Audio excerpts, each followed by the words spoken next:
Welcome back, Defenders. Today we're going to start with this story. A 76-year-old pensioner in Russia just signed a contract to go fight in Putin's special military operation. He first had a wedding ceremony to marry his girlfriend of 18 years, and then he signed the paperwork.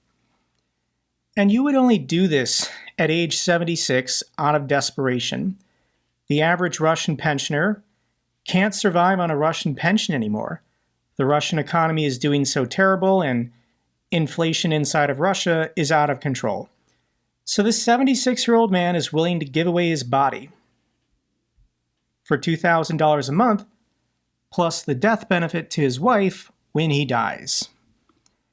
And in Russia, this is being celebrated as a feel-good story, that a man older than Putin is willing to sign a contract with the military to go fight and die for the empire, to go to Ukraine to kill some Ukrainians, to increase the prestige of Putin.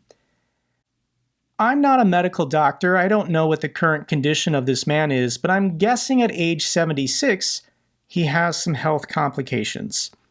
And he's about to be sent to the front lines in Ukraine to sleep in a mud trench in the wintertime.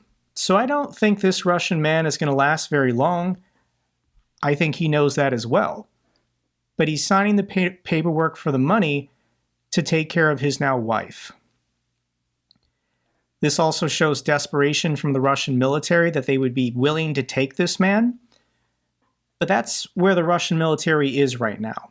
They're willing to sign contracts with anyone, willing to just absorb some Ukrainian ammunition. They don't care if these men live or die. They're not trying to protect them. This is an empire. It's about imperialism. And the empire must expand with the help, I guess, of 76-year-old men. So let's get to the top stories. Ukraine and Russia in talks about halting strikes on energy plants. This is according to the Financial Times.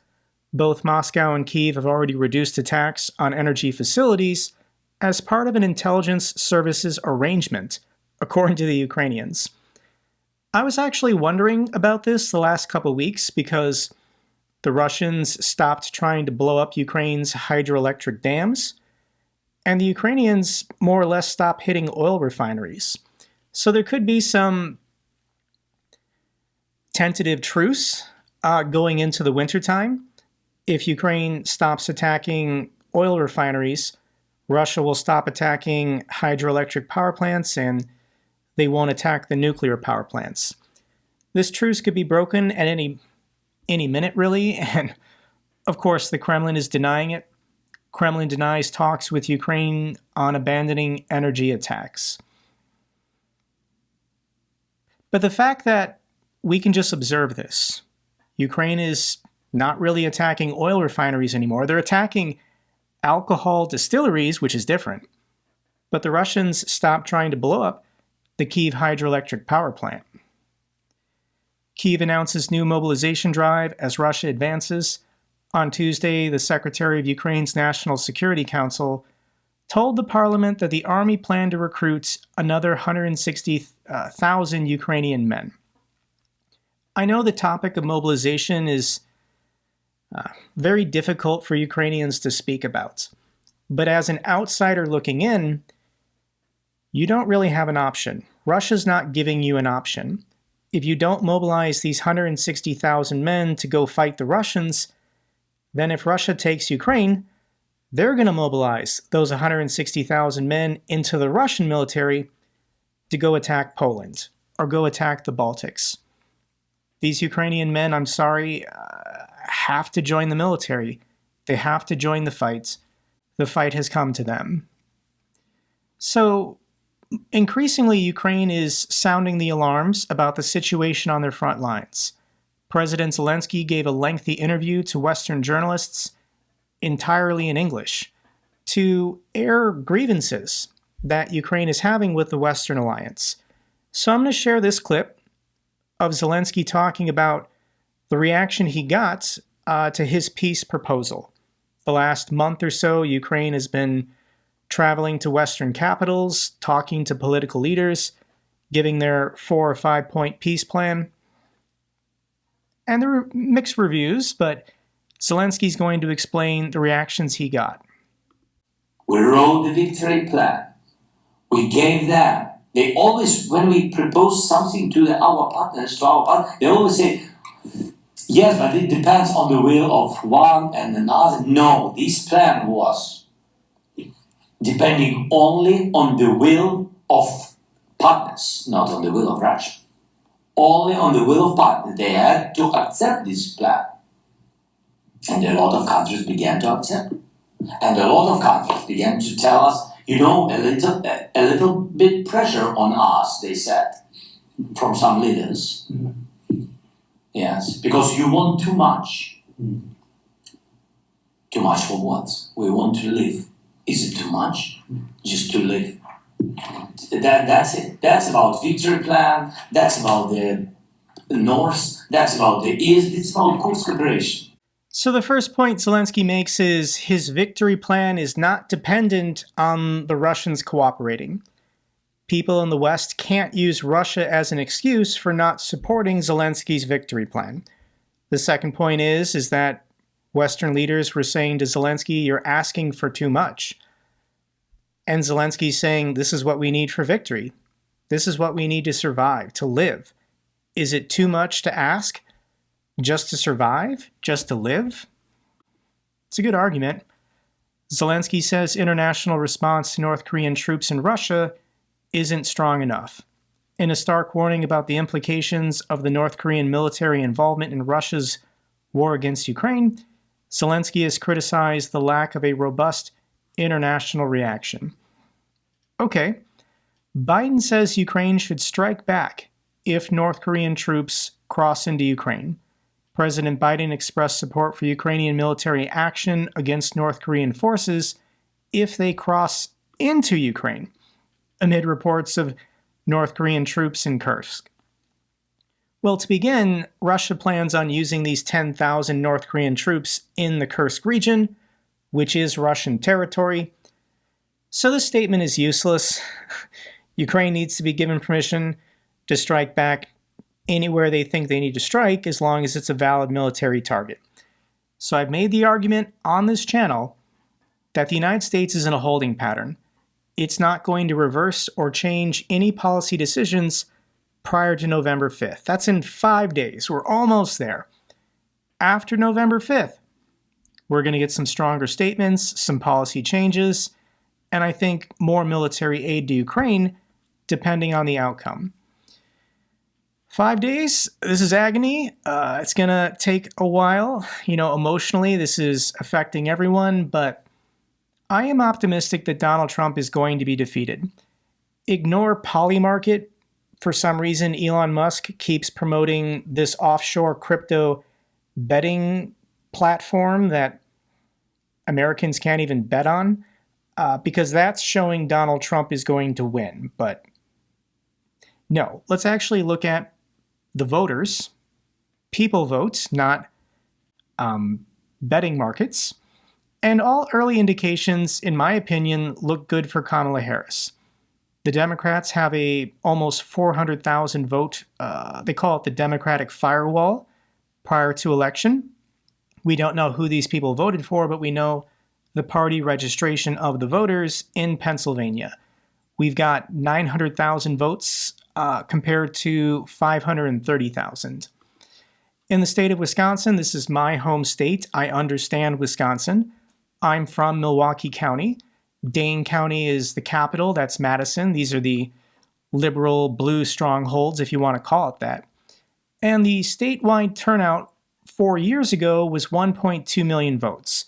And already 37% of the people who voted 4 years ago have voted early, mail-in or early voting locations. Huge voter turnout in Dane County as well as Milwaukee County, with a couple days left of early voting. This indicates high voter turnout. This is good news for Kamala Harris. Then there's the state of Georgia. This is insane. Georgia is turning out in record early voting numbers. For all of the year 2020, 2.1 million people voted early, but it's already 3.2 million. They're smashing the mail-in and early voting numbers that were set 4 years ago. So who the heck is voting? Who's voting early? And it's women. In Georgia, 420,000 more women have voted early than men. This is true across the board in the states of Arizona, Nevada, Pennsylvania, Georgia, North Carolina, Michigan, and Wisconsin. Women are outpacing and outvoting men. And I think this is not good for America, that we have one party favored by women and one party favored by men. This has never happened in past US elections. The reason why it's so divided now is because of the issue of abortion. I wish I could tell you that the number one or number two or number three issue for American voters was peace and security in Europe, supporting Ukraine, strengthening the NATO alliance, but it's not. The number one issue for a lot of voters, especially women, is control of their bodies. And Donald Trump appointed 3 Supreme Court justices that made abortion illegal in 20-some states. So women are upset. Women don't, by a very large percentage, don't favor Donald Trump. They are showing up to vote. This is having an impact. 5 days to go. I'm feeling very optimistic. But what happens? What happens if Donald Trump wins? Ukraine to rely on European support if US aid declines after the November elections. Ukraine has no control over this, so they have to prepare.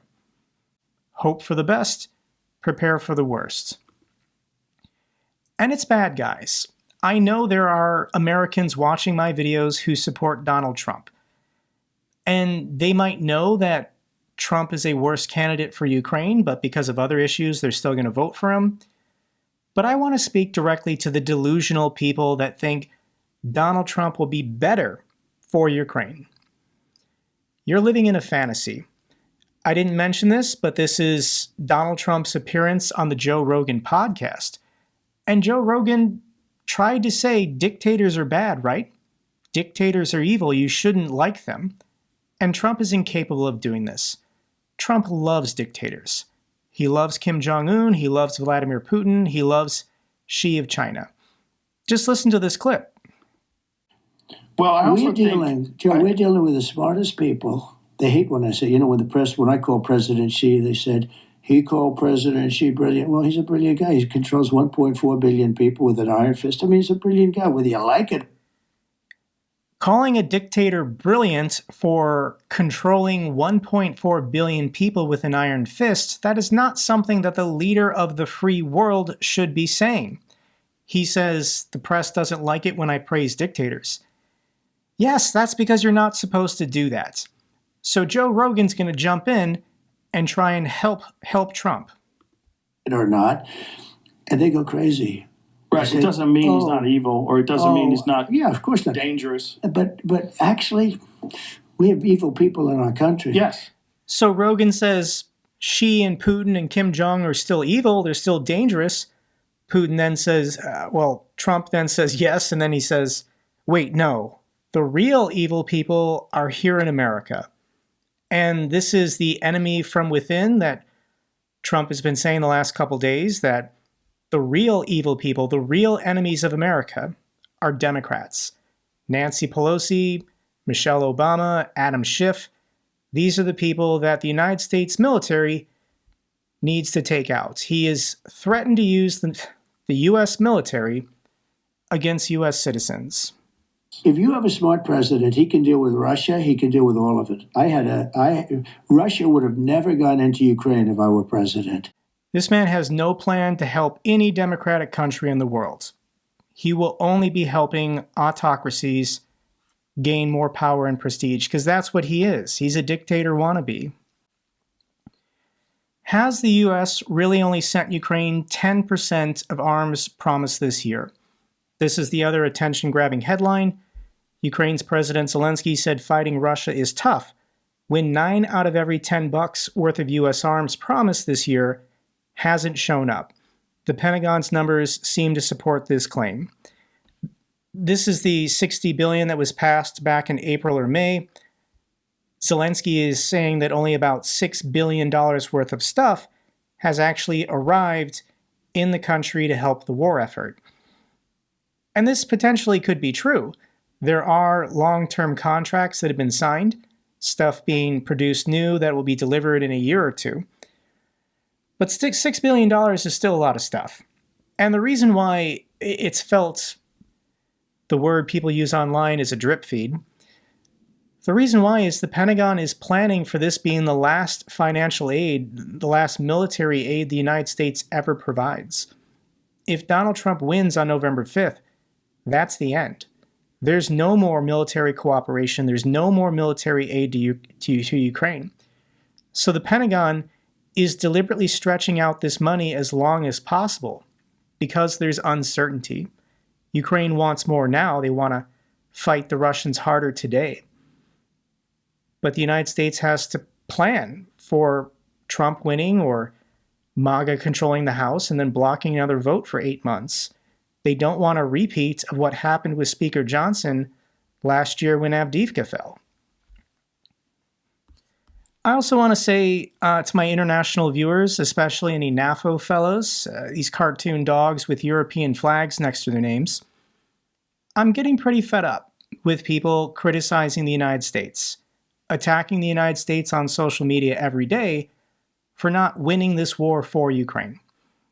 The United States is helping. We have our own problems. We're trying to hold back our own fascist dictator takeover here in the United States. And even with just our spare capacity, only 10% of the promise delivered, have you actually thought about the quantity of stuff the United States has sent? This is today. The United States is set to transfer 2,000 Humvee armored vehicles to Ukraine, as reported by Forbes. This is being reported by UATV English.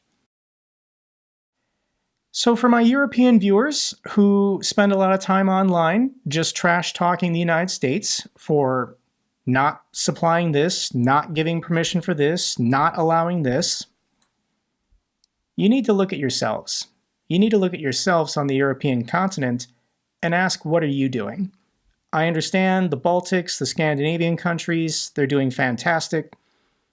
But what about Germany? What about France? What about Italy? What about Switzerland?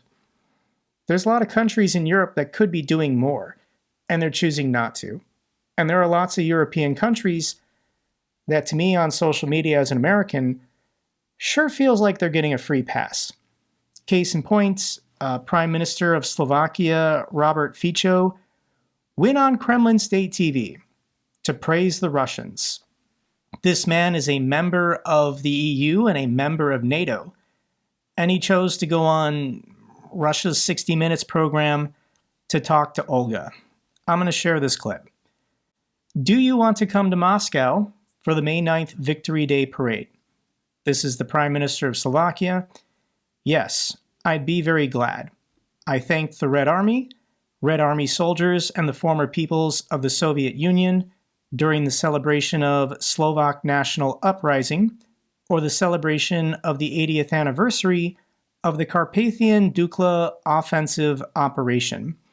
I said that Marshal Konov deserves a monument in Slovakia. So they want to start constructing monuments to Soviet generals in the EU. I'll consider it an honor to visit Moscow to take part in celebrations of the 80th anniversary of the end of the Second World War, and most of all, victory over fascism. I feel that it is my personal duty. Thank you so much for your position. If I had an invitation with me, I'd certainly pass it to you now. But something tells me that you will definitely receive it in the nearest time. And here's Olga, giddy and excited that a member of NATO and the EU is praising them on Russian state TV. So for my European audience, it would be wonderful if the United States could just win this war for you. If the United States could just swoop in and fix all your problems. But if you're European, you need to start directing some of that criticism at your neighbors, at your own national partners. Because it's getting bad. It's getting real bad. And it's not, depending on November 5th, it's going to get even worse. Hope for the best, but plan for the worst. Expert warns of escalating Russian gains and potential point of no return in war for Ukraine. Here's another clip of President Zelensky from that interview, and he's explaining why it feels like the Russians are all of a sudden gaining a lot of territory on the battlefield. So when you say, for example, what to do is just to survive, to live, to fight. Of course, thinking first of all about people and then about the lands. And that's why they have steps forward. Because when I've got the information so that on one direction the number of people or troops 1 to 8. And of course the signal is to stay. It means to die or to make some steps on more, higher points and etc. and to control it and to save life. Of course, go back, guys. Save soldiers, save people. This is real, this war, how it looks. This is a war of attrition. Ukraine, at this point, is not going to win the war by going on the offensive. As long as Russia's factories continue producing armored vehicles and missiles, as long as Russian men, even if they're 76, keep signing contracts, it doesn't matter what equipment you destroy or how many people you kill, if Russia can just regenerate those exact same numbers and continue the war. For Ukraine to win, there has to be some kind of economic or political collapse of the entire Russian state. The Russian military won't be able to fight anymore. Ukraine will get their territory back. So in the short term, prioritize saving lives. We can look at, after the city of Vuhledar was taken, Ukraine withdrew from the city to save the lives of their forces. And there's not a whole lot going on in this area. So when you just click the next day on the map, it looks scary, it looks terrifying. The Russians are advancing everywhere. But trade it.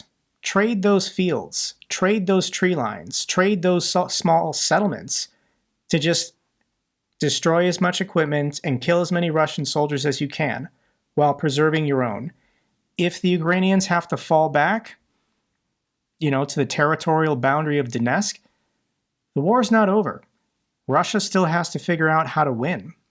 And they don't have a true victory plan unless the Western Alliance forces Ukraine just to capitulate.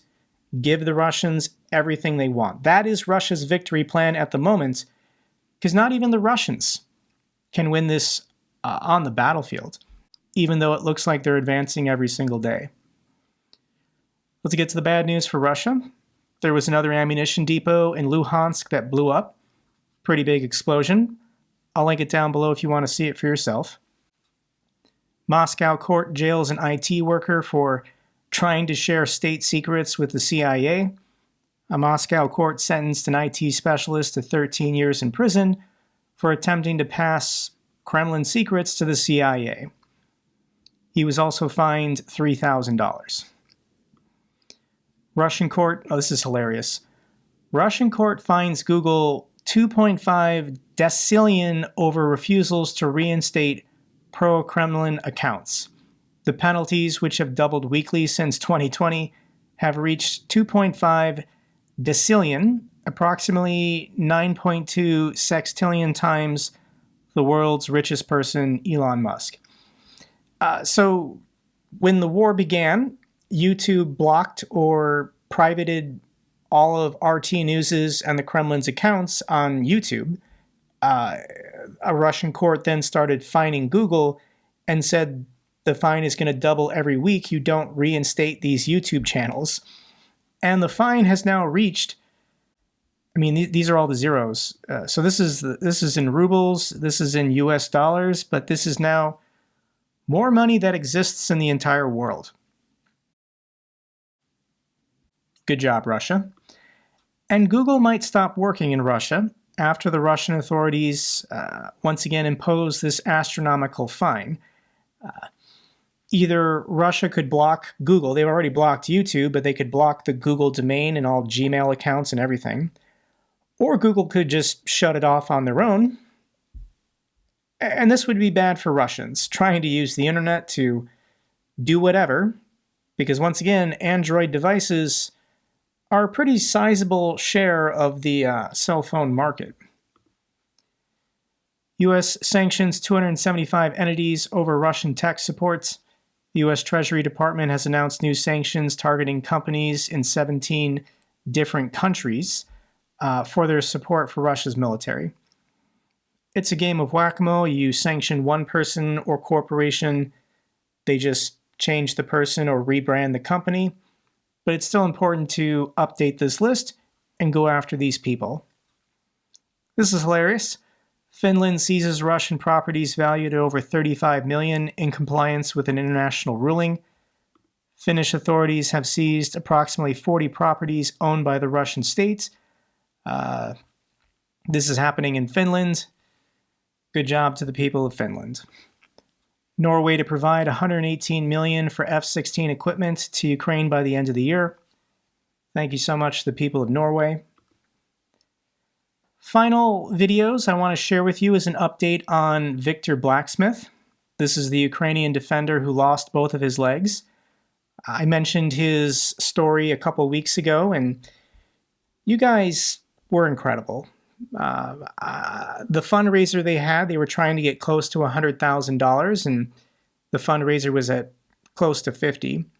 And I think because I mentioned Victor in my video, they got another $50,000 in donations.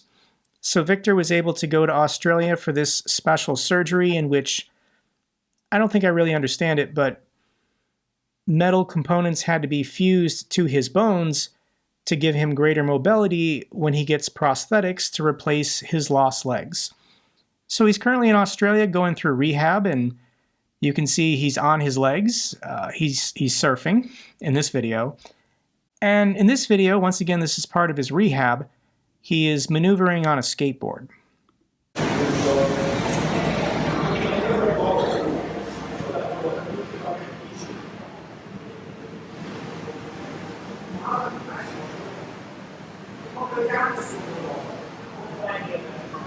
Все тут суперово. Не накручуй себе, не накручуй себе.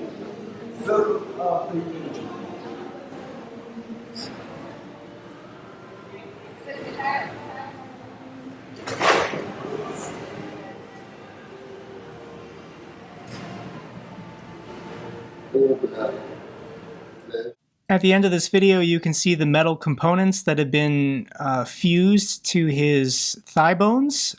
Once he gets his prosthetics, he'll have a really good range of motion. And Victor has said that he wants to rejoin the fights. He wants to get back on the front or do some job with the Ukrainian military in order to support his country. That's all for this update video. Glory to Ukraine, glory to the heroes. If you found this video informative, give me a thumbs up. Best way to support the channel. Comments and questions, let me know down below. I love hearing from you guys. Till the next video, keep defending the truth, keep defending democracy.